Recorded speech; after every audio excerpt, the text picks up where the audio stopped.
그냥 무미건조하게 반복되는 이야기 같습니다. 누굴 낳고 낳았다는 이야기. 그런데 이 이름 중에 우리 조상의 이름이 나온다면, 그리고 우리 이름이 나온다면 생각이 달라질 것입니다. 하나님의 언약의 백성들의 번성의 이야기가 오늘 말씀입니다. 오늘 말씀을 통해서 하나님께서는 생육하고 번성하라고 축복하신 그 약속을 계속 지키시고 하나님의 백성이 생육하고 번성하게 하셨다는 것을 이 족보를 통해서 말하고 있습니다. 10절에서 26절까지는 아주 우선 관찰해 보면은 같은 것이 반복됩니다. 누구는 몇 년 살며 장자 누구를 낳았고, 그리고 누구를 낳은 후에 몇 년 살며 아들, 딸을 낳았다. 홍수전의 첫 자녀 생사는 대개 156세고 평균 수명은 858세였습니다. 이제 홍수 후에 아담의 아들, 그 중에서 셈의 후에의 아들들은 첫 자녀 생사는 대개 36세고 평균 수명은 300세입니다. 자, 이렇게 족보를 이렇게 계속 강조하는 의미가 뭐겠습니까?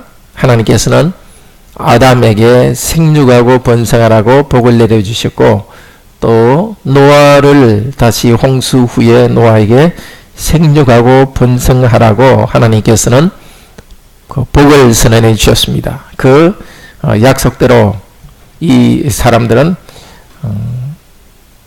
계속해서 생육하고 번성하는 이야기가 쭉 나옵니다. 이것이 그들의 이력서입니다. 무슨 일을 했고 무슨 일을 했고라는 것이 아니라 그들의 삶에 남는 것은 몇 세에 처음 아이를 낳았고 몇 세에 그까지 더 살면서 아들, 딸을 낳았다. 전체 삶이 자녀를 낳는 이야기입니다. 우선 앞쪽에 몇 년 살며, 이것이 바로 생육입니다. 생육이라는 것이 자란다는 것입니다. 바로 출산할 수 있는 나이까지 이렇게 쭉 자랍니다. 35세, 30세, 생육하는 자라는 과정이 있고, 그 다음에 자라는 과정이 끝난 다음에는 번성하는 과정, 34세 혹은 30세 이후부터는 번성하는 과정입니다. 우리 삶이라는 것은 어린 시절부터 이렇게 자랍니다. 자라고 때가 되면은 이제 열매 맺는 번성하는 과정입니다. 우리에게 직업도 중요합니다. 그러나 우리의 삶도 하나님 앞에서는 이렇게 기록될 것입니다. 몇 년에 몇 세에 아들을 낳았고 그 뒤에 자녀를 낳으면서 계속 살아갔다고 말할 것입니다. 이 말씀을 통해 볼 때 우리 삶을 자녀를 놓고 하나님 앞에서 자녀를 놓고 양육하는 하나님 쪽에서는 신실하게 우리에게 복을 주시고 우리로서도 신실하게 하나님의 그 명령에 또 하나님의 축복에 응답해서 자녀를 낳고 출산하는 것이 중요합니다. 근데 이렇게 낳고 나가다가 27절 이후부터는 문제가 생깁니다. 28절에서는 하란은 그의 출생한 갈대아 우르에서 아버지 데라보다 먼저 죽었다. 아들이 아버지보다 먼저 죽는 그런 불행한 일이 생깁니다. 그리고 30절, 사라는 불임이라서 그녀에게 자식이 없었다. 계속 생존하고 번성하는 낳고 하는 일이 지금 중지되고 있습니다.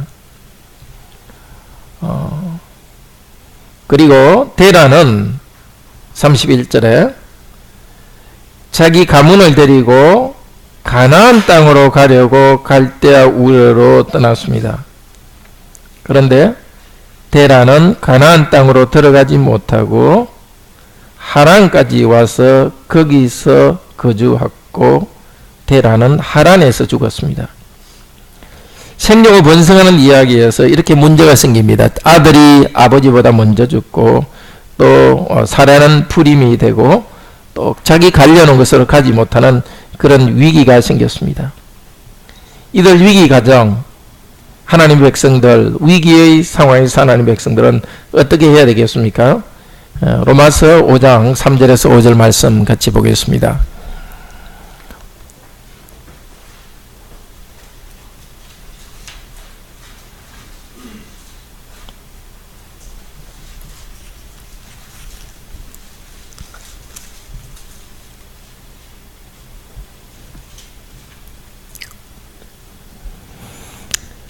오장 3절에서 5절 같이 읽겠습니다. 다만 이뿐 아니라 우리가 환난 중에도 즐거워하나니 이는 환난은 인내를, 인내는 연단을, 연단은 소망을 이루는 줄 알미로다. 소망이 부끄럽게 아니함은 우리에게 주신 성령으로 말미암아 하나님의 사랑이 우리 마음에 부은 바 됨이니. 하나님의 백성에게서 계속되는 번성이 중단되었을 때 그들에게 새로운 연단이 왔습니다.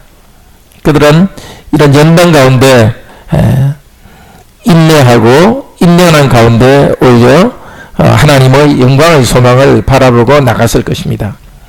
우리에게도 하나님이 약속하신 생명을 번성하는 당연히 기대하는 것이 중단되었을 때 우리는 환난 가운데서도 즐거워하는 이 믿음을 갖기를 바랍니다. 하나님께서는 새로운 방법으로 사람들이 알지 못한 새로운 방법으로 은혜를 주실 것입니다. 뒤에 이야기를 보겠지만 하나님께서는 아브라함이 자녀를 낳지 못하는 그 불임의 때에 아브라함을 부르셔서 새로운 가문을 이룬다고 약속하셨습니다. 그 아브라함의 가문 가운데서 오늘 우리가 믿음의 가문으로 계속 이어져 가고 있습니다. 하나님의 백성이 이렇게 생명을 번성하는 과정에서 단순히 자연적인 것만 자연적으로 생명을 번성하는 것이 아니라 하나님의 계획과 하나님의 축복으로 생명하고 번성합니다.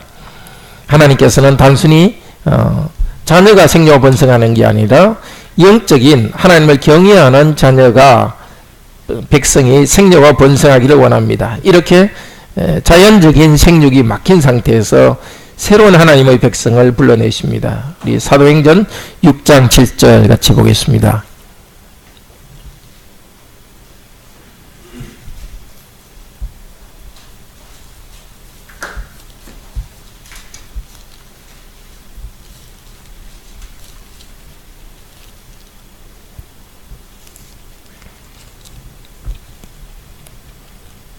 같이 읽겠습니다.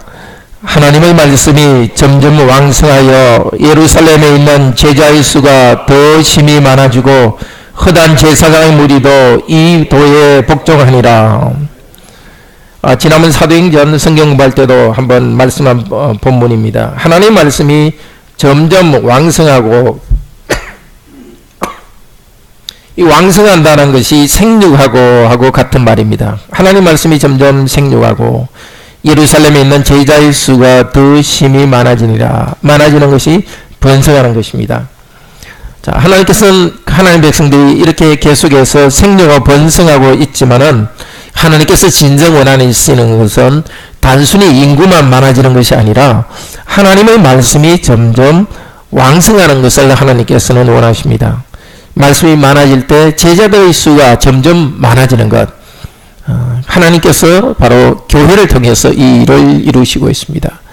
교회에 속한 우리들에게는 자연적인 생명을 번성하는 인류 모두에게 주신 복이 함께 있습니다. 그러나 그와 동시에 하나님의 말씀이 우리 가운데 생육하고 하나님 말씀이 우리 가운데 말씀을 들으면 말씀이 점점 자라고 그 때문에 우리가 경건한 백성으로서 자라는 복을 주십니다. 그것은 공동체로서 우리 교회가 이 땅에서 말씀을 계속 받을 때 말씀을 받은 우리 교회가 하나의 공동체로서 우리가 함께 자라고 또 믿음의 공동체 우리 교회 안으로 새로운 사람들이 함께 들어와서 번성할 것입니다.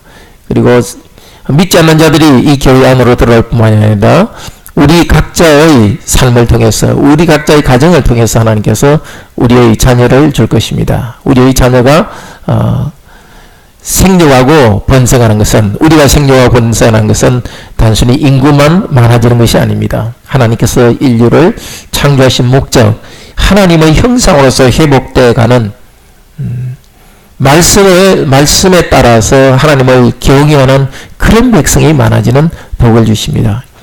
우리 모두에게 하나님의 이 복이 있다는 사실을 확신하시길 바랍니다. 이 축복을 누리기 위해서 매일매일 하나님 말씀이 교회 안에 풍성하고 우리 자신에게서도 말씀이 풍성하기를 바랍니다. 그래서 우리 육체가 자랄 뿐만 아니라 우리의 영혼이 계속해서 생육해가기를 바랍니다. 그래서 우리의 가정에서 경건한 자손들이 계속 이어지기를 바랍니다. 우리 함께 찬송하겠습니다.